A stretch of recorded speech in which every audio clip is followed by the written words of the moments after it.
Hi. Hi అండి. So ఈ కింగ్డమ్లో ఈ క్వీన్ ఏం చేయబోతుంది?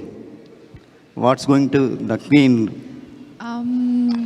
So it's a very important role for the film, I would say, and the character's name is Madhu, and that's all I can reveal right now. But I'm expecting all of you to come on the 31st and see these glimpses and be excited for it.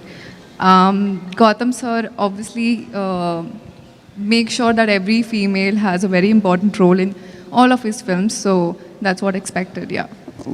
What can we expect from you this? Right, I think you've seen me doing a glamorous role.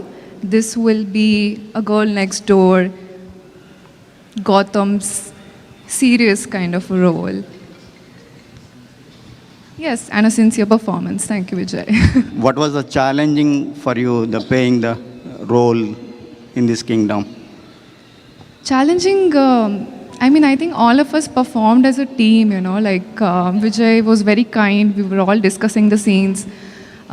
So it was very easy as, you know, being with Vijay because he would make sure I'm comfortable, and all of us did exactly what Gautam sir wanted in the scene. He was very clear. He had a lot of clarity. So challenges, I wouldn't say, but definitely it was a very exciting experience.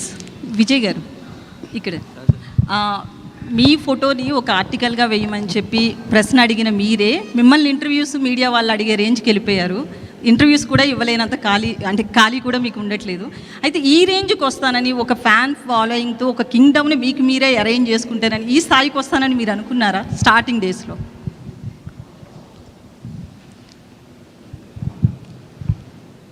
ఏదో పెద్ద కావాలి, పేరు సంపాదించాలి, డబ్బులు చేసుకోవాలి, అందరు respect పొందాలని అయితే ఉండే. అది ఎలా ఉంటుందో నాకు తెలియదు. జస్ట్ పెద్ద కావాలరా, పేరు సంపాదించాలి, డబ్బులు సంపాదించాలి, ఇదైతే ఫిక్స్ అయిపోయినా. అది ఇలా ఉంటుంది.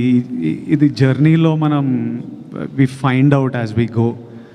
Every film opens new opportunities, every day is new. నేను తీసుకునే ప్రతి decision, today the decision I take will shape the next 10 years of my life. So తీసుకుంటున్న ఆన్ ద గో తీసుకుంటున్న డెసిషన్స్ ఇవి. బట్ ద గోల్ సినిమాలు చేయాలని ఇష్టం, హ్యాపీగా ఉండాలని ఇష్టం, చేస్తున్నది. సో ఇప్పుడు కింగ్డమ్ విషయంలో హిట్ కొట్టాలి అని చాలా స్ట్రాంగ్గా అనుకుంటున్నారు. అంటే ఎక్స్పెక్టేషన్ ఎవరికన్నా ఉంటుంది. బట్ మొన్న సినిమా చూసిన హరిహర వీరమల్లు సినిమాకి వచ్చినా కూడా డిప్యూటీ సీఎం రేంజ్లో ఉన్నప్పటికీ కూడా పవన్ కళ్యాణ్ వచ్చి తన మూవీని తనే నిలబెట్టుకునే పరిస్థితి ఉంది. ప్రజెంట్ ఇండస్ట్రీలో అయితే ఎవరైనా సరే కలెక్షన్స్ రావాలనే చూస్తున్నారు, ఎందుకంటే నిర్మాతగా నష్టం లేకుండా. ఇప్పుడు మీరు కూడా ఈ సినిమా హిట్ అవ్వాలనుకుంటున్నారు. ఇది కలెక్షన్స్ పాయింట్ ఆఫ్ వ్యూలోనా, లేకపోతే మిమ్మల్ని నమ్ముకున్న ఫ్యాన్స్, మిమ్మల్ని ఇష్టపడుతున్న ఫ్యాన్స్కి ఒక ట్రీట్ ఇవ్వాలనా? ఏ సినిమా అయినా డైరెక్టర్ కథ రాసినప్పటి నుంచి, యాక్టర్ ఒప్పుకున్నప్పటి నుంచి ఒకటే గోల్ ఉంటుంది, జనాలు ఎంజాయ్ చేయాలని. అది ఒకటే ఆడియన్స్, మన audience, that is the single goal. అది అచీవ్ అయినామంటే అందరు హ్యాపీ ఉంటారు, డబ్బులు వస్తాయి, పేరు వస్తుంది. So nobody thinks about any other way around. ప్రతిసారి గోల్ ఆడియన్స్ మన సినిమా ఎంజాయ్ చేయాలరా, అదొక్కటే ఉంటుంది ఆల్వేస్. వంశీ గారు ఓకే. యాక్చువల్లీ లాస్ట్ టైం ఒక ఇంటర్వ్యూలో కూడా మీరు మాట్లాడుతూ పిఆర్ఓ వ్యవస్థ మీద మాట్లాడారు కదా, పిఆర్ఓలు బెదిరిస్తున్నారు, బ్లాక్మెయిల్ చేసే రేంజ్కి వెళ్ళిపోయారు అని చెప్పి.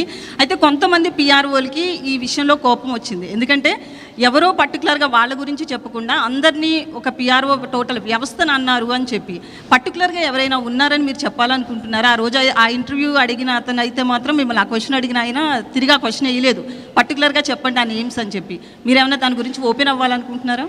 లేదండి, కింగ్డమ్ గురించి చెప్తే నేను దేని గురించి ఓపెన్ అవ్వాలనుకోవట్లేదు.